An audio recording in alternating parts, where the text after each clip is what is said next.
date nila. So, excited na rin kami syempre for you guys. Oo, pero medyo concerned din. Excited na concerned kasi baka matake kayo. So, Alam mo na yan. Ang trip nyo naman ay sa bahay lang, mag-celebrate okay na okay din. Very practical. Perfect din yan, lalo sa mga ayaw so sa Valentine's Rush, lalo na ngayon. Ay, eto nga, may perfect date idea sila para sa mga team ba?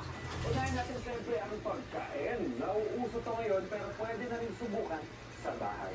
Ito ang Hot Pot Day. Oh, ayun. Bagay na bagay sila. Ang one-liner, sabi sila Vince at Cheska, enjoy na sila sa date nila. Ayan, lalapit tayo sa kanila. Gamit na yun kasi electric hot pot griller na pwede gamitin sa bahay. At ito na maganda ka, 580 pesos, di ba? Pero yun lang. Hi guys! Ito tingnan naman na nagluluto kayo sa... Frozen, Sky, Samgyupsal. magkamukha ang mag-ama, oh.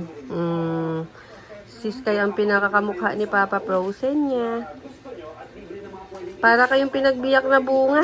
Nantok si Frozen. Para kayong pinagbiyak na bunga, oh. Kaya lang hindi masyado mahaba ang buhok ni Baby Sky. Hindi nagmana yung buhok kay Papa Frozen. Kasi syempre, yung iba kay Mama Snow White naman. Ayun na si Mama Snow White sa baba. Malapit na rin yan makalaya dyan si Mama Snow White. Tita Yaumi! Tita Yaumi! Andun sa likod si Tita Yaumi, oh. Ilang days na lang, lalabas na dyan si Mama Snow. Recover na siya sa pagkapun sa kanya. Aba, kiss kay Papa. Kiss kay Papa Frozen. Lablab ni Sky si Papa niya, oh. Papa mo yan? Papa mo yan, Sky?